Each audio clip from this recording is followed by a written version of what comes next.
And now let's get some more in-depth discussion into this. Joining us now in the studio is Mr. Xu Qinduo. He's our current affairs commentator at China Radio International.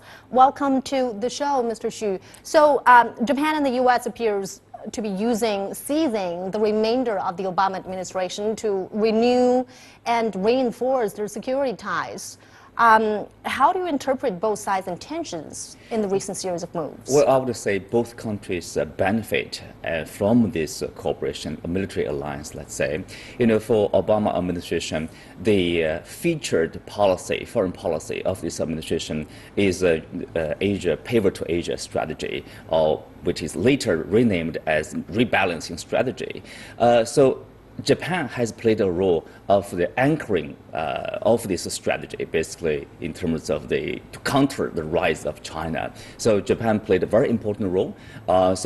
Of course, for the U.S. side, they want to continue the cooperation with Japan, continue the alliance with Japan. But for Japan, you know, like Japan was surpassed by China in 2011.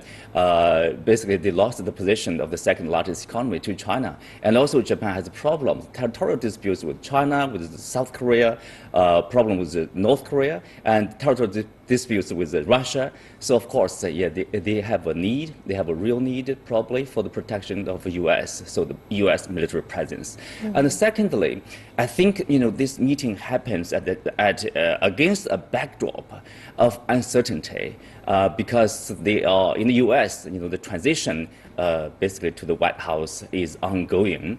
And the president-elect Donald Trump has basically called for, during the campaign, Japan and South Korea, the U.S. allies, to pay more for hosting U.S. troops.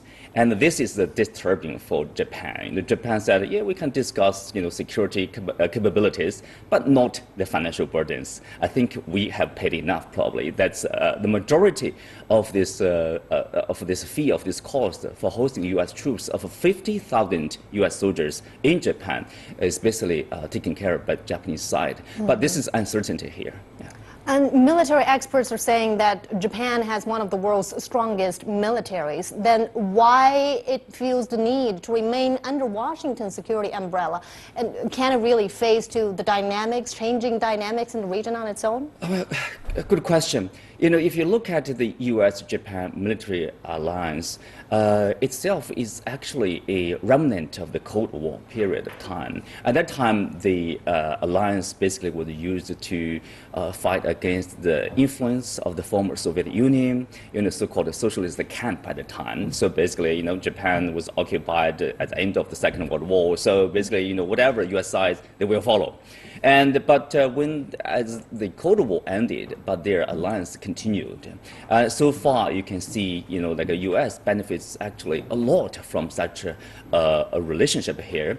In the 1990s, I remember, you know, there's a U.S. scholar who suggested that the U.S. should withdraw all the troops from Asia, from South Korea, from Japan, and then leave the regional affairs in the hands of China, Japan, and South Korea. Saying, you know, this suits everybody's needs. But then there's a very influential strategist from the U.S. You know, he basically said, no, this is not in our interests. So U.S., you know, there's a global goal, that is to maintain global dominance. And this Asia is a key part of that global dominance. So that suits them well. And of course, for Japan, there is also a need for them to have this nuclear umbrella, let's say. Thank you so much, Mr. Xu Qinduo, for your insight on this. My pleasure.